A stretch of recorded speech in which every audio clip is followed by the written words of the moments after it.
Ay, grabe. Anyway, mga kababayan, mga kaibigan, mga subscribers ko, ay ito, at medyo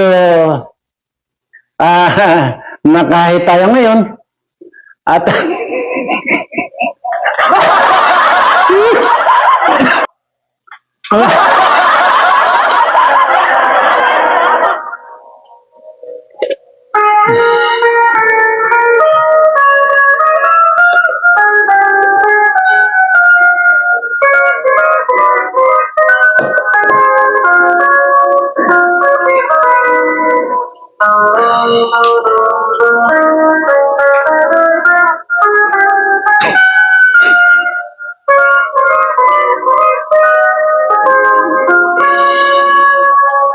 okay, sa lahat po ng aking mga subscribers, mga followers at mga viewers, ay, ano ba yun?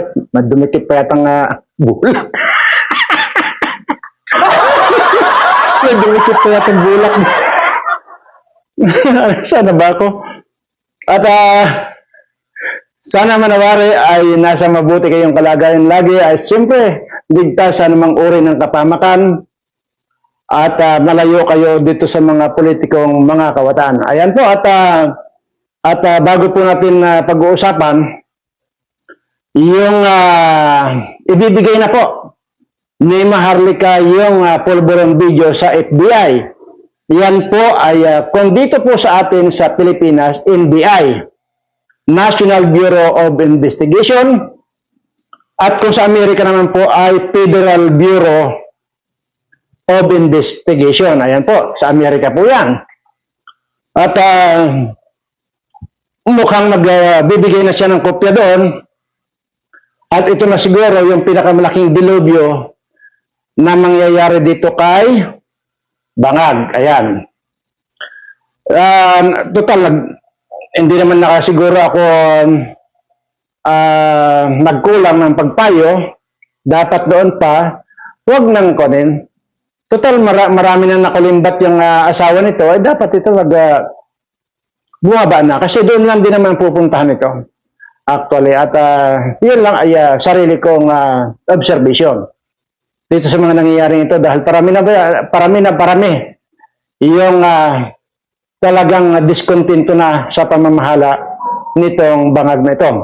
Anyway, sabi ko nga po bago tayo pupunta dyan, ay ito po yung para lang po mayroon tayong abangan, ano po, para lang mayroong abangan kayo na mula dito sa bibig ko. Sa tansya ko po ay siguro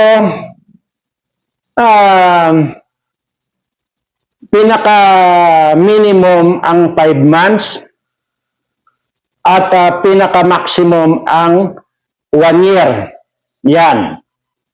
Minimum of 5 months, maximum of 1 year, mayroon pong mamatay na presidente.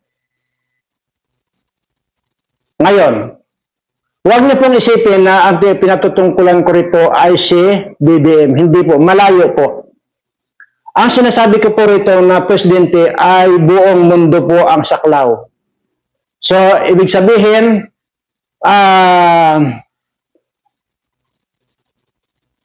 yung sa ibang bansa po ito. Ibig sabihin, foreigner president po ito. Ito po ay mamamatay ng minimum of 5 months, maximum of 1 year. Para lang po may maabangan tayo. Ano po? At ito pa po ang isa. Kaya nga po sabi ko, ngayon pa lang po yung makakapanood dito, mag-subscribe na po. Bakit? Kasi po, kasabay ng pagkamatay nitong presidente na ito, ay doon na po bubulwak yung swerte ninyo. Para malabo yata, Mr. Birana, yung sinasabi mo. Diba? Parang nakakakuan.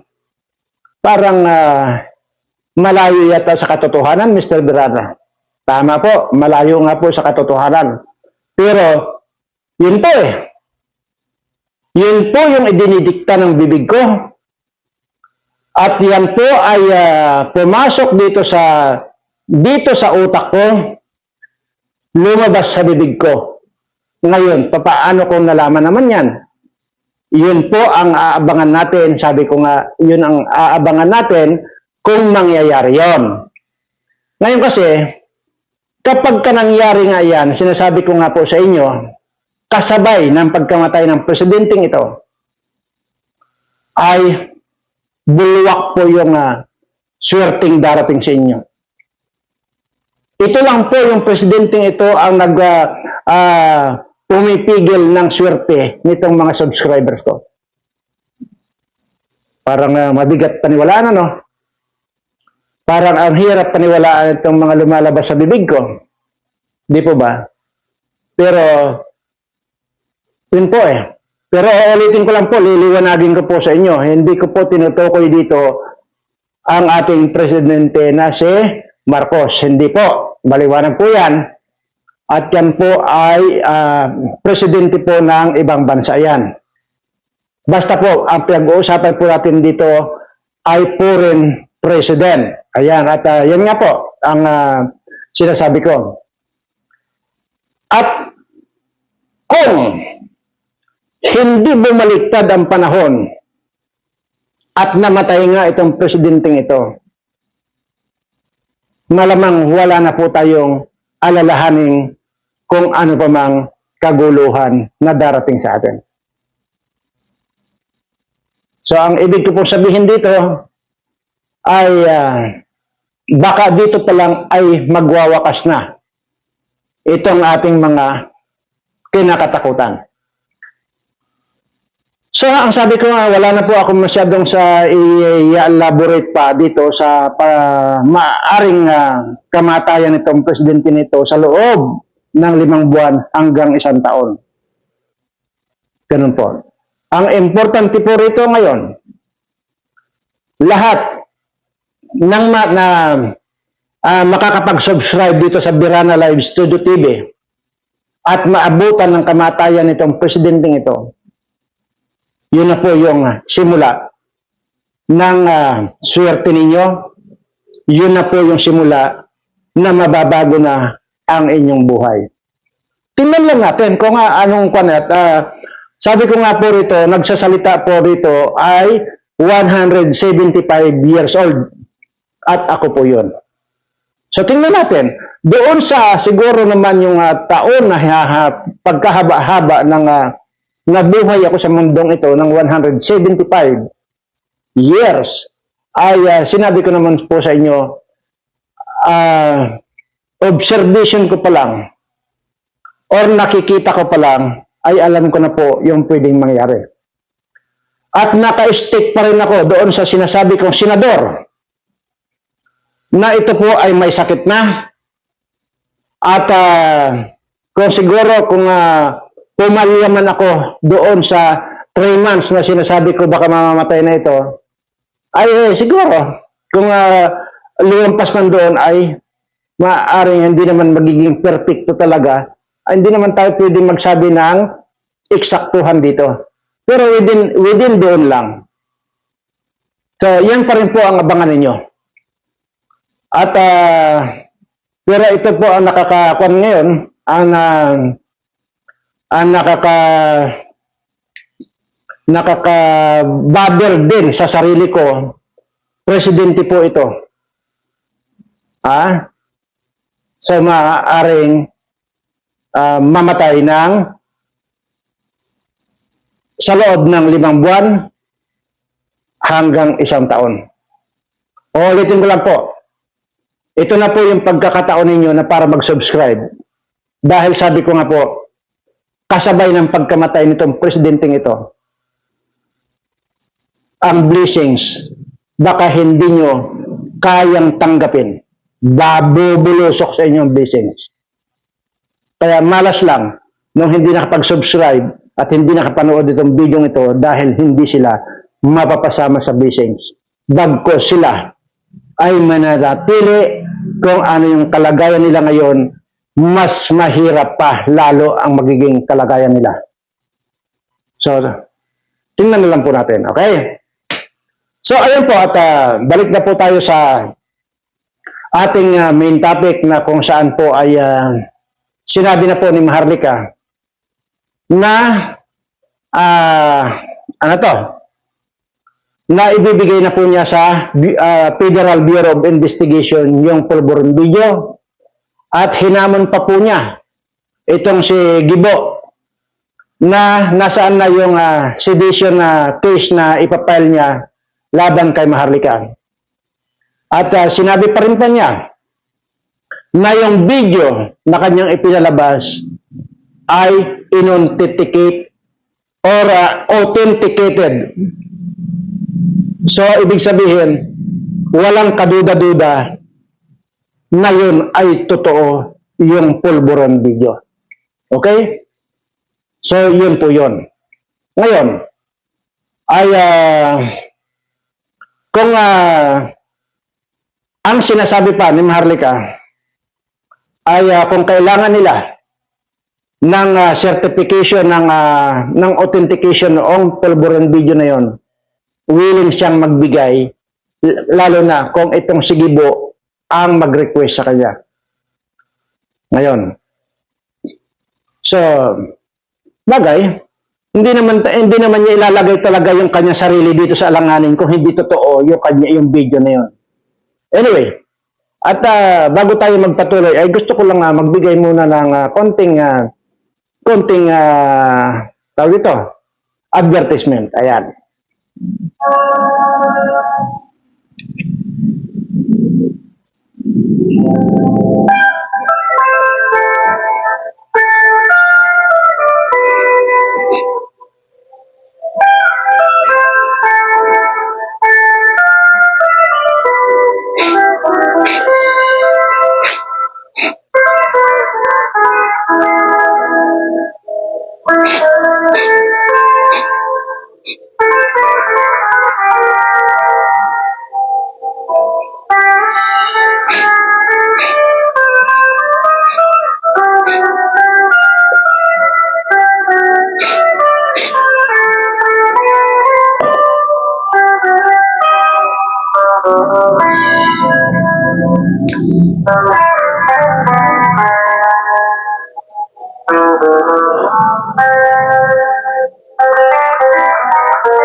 Yan po at asa na ba tayo? At yan po may mga sakit. Okay. Doon po sa may mga sakit, kayon ay obserbahan nyo rin po itong aking sasabihin. Sa lahat po, anumang uri ng sakit na nararamdaman nyo ngayon, ano bang araw ngayon? Ay, yan po at ano bang araw ngayon? Biyernes? Anyway, wala naman sa araw yan. Okay, wala naman po may pinag-uusapan niyang araw ngayon kung anong araw. Alas 12 po ng hating gabi. Okay? Magtirik kayo ng kandila diyan sa inyong bahay. Halimbawa, sa isang kwarto, dapat po yung walang magulo, yung kayo lang ang nag-iisang tao na walang pwedeng gumulo, mag-lock kayo ng inyong pintuan. Okay? Magtirik ng kandila, maglagay ng baso na may tubig doon sa tabi ng kandila. Tapos habang nandyan yung nakapian ng habang may apoy yung kandila, hawak-hawak ninyo yung tubig na isang baso. Iisa lang po ang banggitin ninyo. Tumingala kayo sa taas. Lord, tanggalin mo na itong sakit na nandito sa katawan ko. Pagkasabi niyo yan, pag nakatingala kayong ganyan, pagkasabi niyo yan, inumin niyo po yung isang basong tubig din. Huwag niyo pong ampatan ha. Huwag niyo unti-untiin. Inumin niyo po ng diretso yung isang basong tubig niyon. Maliwanag po ba yung instruction ko? Hindi po pinag-uusapan dito kung ano pong sakit ninyo.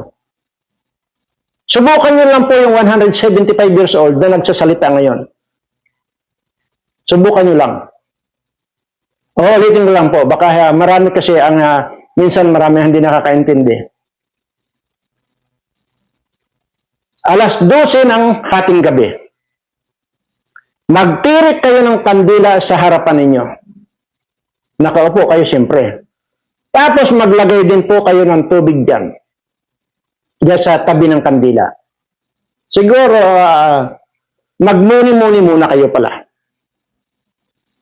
Parang kumbaga, lilinisin ninyo yung mga kasalanan sa katawan ninyo sa pamamagitan ng pagsisisi. At wala kayong ibang iisipin kundi ang ating Panginoon. Pagkatapos niyan, hawakan niyo yung isang basong tubig. Itaas ninyong ganyan. Tumingala kayo. Lord, tanggalin mo na po yung anumang na nagpapahirap sa katawan ko or tanggalin mo na po itong sakit na nagpapahirap sa katawan ko. Pagkasabi mong ganoon, inumin mo ng diretso yung tubig na huwag mong titigilan, huwag mong kukanin, huwag mong papalihan, baka iinom ka konti, hindi. Pagka ginanyan mo, dire-diretso hanggang sa maubos yung tubig. Yun po yan. Ganun lang po kasimple. Unang-una sinabi ko po sa inyo, ang ating Panginoon ang gumagawa ng programa para sa atin. Yan po ay depende doon sa pananampalataya natin sa Kanya. Paulit-ulit ko po sinasabi yan. Yan po, para sana ay makatulong sa inyo itong itinuro kong ito. At ikaw, Amelita, kung mapapanood mo ito, huwag mo nang gawin. Alam ko may sakit ka. Huwag mo nang gagawin ito dahil hindi tatalab sa iyo ito. Maniwala ka. Yung pagbibintangan mo, yung isang taong malapit sa ating Panginoon, sumpa ang aabutin mo. Kaya ikaw, kung ikaw sigurado naman ako may sakit ka, pag napanood mo ito, huwag mo na rin gagawin kasi nga hindi rin tatalab ito sa iyo. Maliwanag.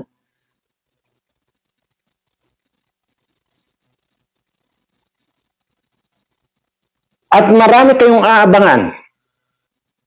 Hindi ko na ginawa rito sa harapan ng aking camera kung ano yung mga pinaggagawa ko. Pero marami kayong, ito, tandaan nyo ito mga sinasabi ko ha, para sa ganun ay may naka-record na yan, na yung mga aabangan ninyo. Marami kayong aabangan kung ano yung mga pwedeng mangyayari dito sa ating lipunan. At yan po ay bukod yan doon sa sinasabi kong presidente. Hindi po natin presidente ha. Tinutukoy ko ang foreign president po. Sa ibang bansa po ito. Na may kaugnayan din po sa atin. Malaki po ang kaugnayan sa atin. Kaya nga po yung sinasabi ko kanina, ulitin ko lang po. Pagka nakapag-subscribe kayo sa channel ko, at nakamatayan itong sinasabi kong presidenting ito, kasama kayo yung pagbulusok ng mga blessings sa inyo. Iyan ang tandaan ninyo, iyan ang abangan ninyo. At pagkatapos niyan, well, doon nyo na masasabi na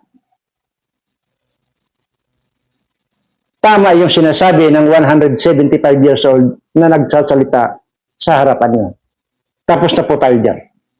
Okay. At ngayon po palang Sabado, alas 11 ng umaga, ay mayroon pong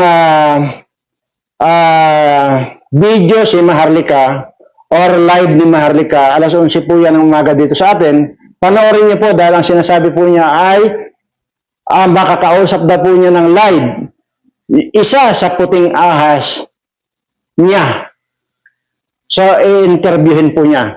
So, dito po tiyak marami pa po tayo makukuhang balita mula dyan sa puting ahas na sinasabi ni Maharlika. Sabado po yan dito sa atin, oras dito sa atin, at may interviewin siyang kanyang puting ahas or nagbibigay sa kanya ng mga information. So, yan po. At ayun po, kaabang-abang at malaman natin kung sino itong puting ahas niya. At ngayon po ay mapunta naman tayo dito sa mga bodyguard ni BP Sara. Ayan po, at tuwan-tuwa naman po ako dahil napakarami po yung mga nagbo-volunteer ng gusto rin magbigay ng serbisyo na libre na pagbabantay dito kay BP Sara. At maraming salamat po sa inyo.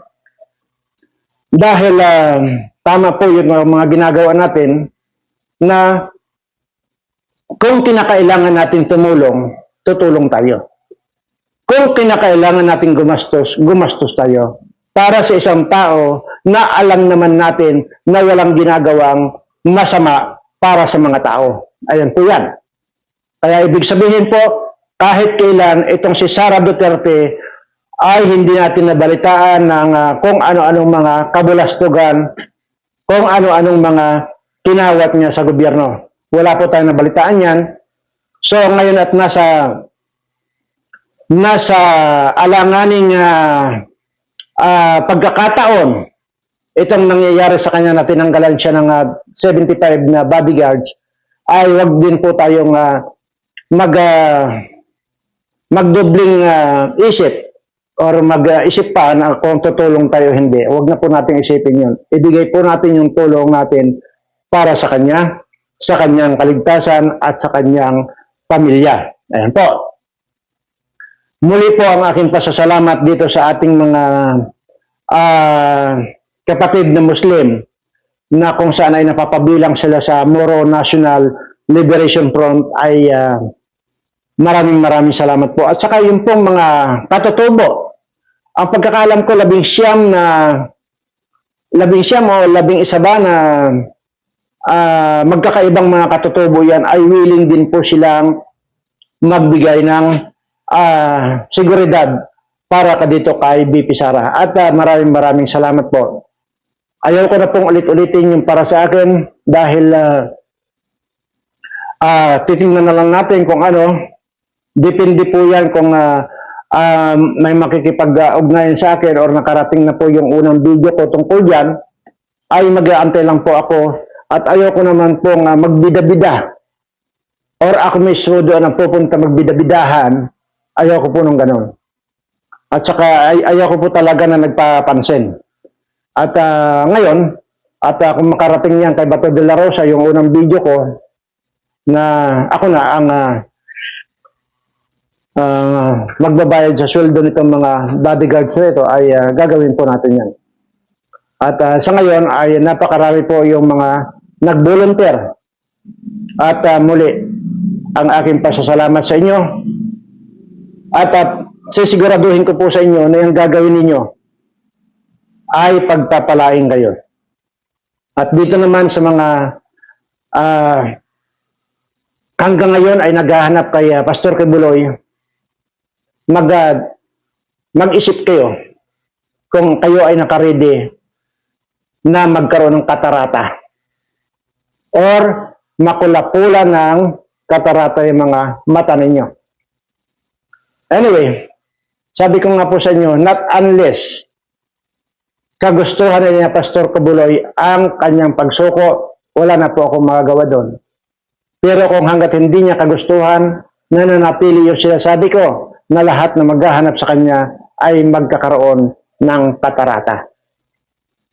So ano pa ba ang topic natin? Siguro yung mga kaliwat kanan talaga yung mga nakawan sa gobyernong ito. Kagaya na lamang po nitong napabalita na nakadiscover ni Congressman Marcolita yung pangungulimbat nitong chairman ng COMELEC na si George Garcia. Ayan po, bagamat wala pa namang kanyan, pero dalawang account po yun ang patunayan ni Congressman Marcolita na talagang nangawat ito ng 1 billion piso sa kung saan manggaling yung pera na yan. At ang sinasabi ni Garcia dati na wala siyang account kahit isa, at doon sa maghahanap at makita nila yung account na yan, sa kanila na. At tangi ang saksi lang niya ay ang Diyos. Kasi na isa raw na account ng bangko ay wala siya. Ngayon lumabas na po ang totoo na marami pong account. Pero nag-cleaners na po agad. Pero yung pong dalawa, aktibo po at yun po yung napatunayan na siguradong si Congressman Marcolita na may account nga siya. So ngayon, yan po ay ang pinag-usapan po dyan ay 1 billion pesos. Ngayon, kung ito ay lulusot hanggang sa eleksyon, itong animal na ito, anong mangyayari sa eleksyon? Sisiguraduhin ko sa inyo, binayaran na ng binayaran yan, tambalos-los, para kung sino yung gusto nilang ilabas na kandidato, yun ang mangyayari. Kasi ganun din po yan, noon kay, sino itong ungas na rin na commissioner na yun, si Bautista. Di po ba? Na ngayon ay tumakbo rin sa Amerika. Hanggang ngayon hindi pa nakakabalik dito. Ay, hindi ko maintindihan nga kung bakit hindi pa pinapabalik dito ng ating mga otoridad yung Bautista na yan, Andy Bautista na yan, na nangulimbat din. At maliwanag po yung pangungulimbat niya. So, aywan ko, ganito na lang ba ng ganito ang mangyayari sa atin? Na wala man lang pinapatay na mga ganyan, ng mga tao. Dapat ito talaga, kaya kinukuyog na ito, dapat ito, tinatanggalin ng bayag ito, gilitan ng pagkatapos, gilitan ng utin at saka bayag niyan, isama na yung liig niyan, dapat. Kasi, ipapanalo nila yung mga kawatan dyan, yung mga nakapagbayad. Imagine niyo ang pagkakaalam ko, yung mayor lang ang posisyon. Ang binabayad dyan dati sa Smartmatic ay 100 million. Mayor po ito. Posisyon ng mayor. 100 million. Opo, 100 million. Sa kongresista, nasa 300 million. Sa senador, 4 to 5 million. Ay, hindi. 400 to 500 million pesos. Tama, 500 million pesos. Sige, tingnan nyo. Yan.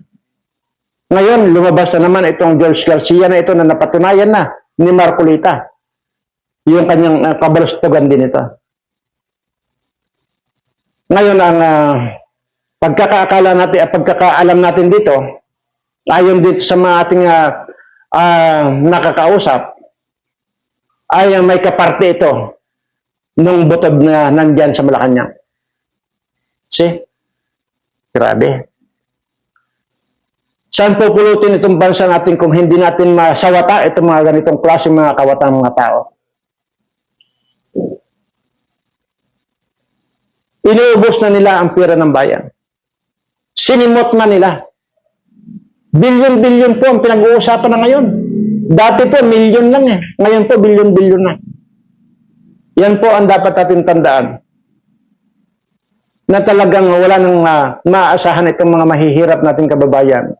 Kundi mananatili na lang ito sa kagutuman. Mananatili na lang itong mga taong ito na walang masaing. At mananatili na lang itong mga kababayan natin nakakain na lang ng damo. Ganyan po.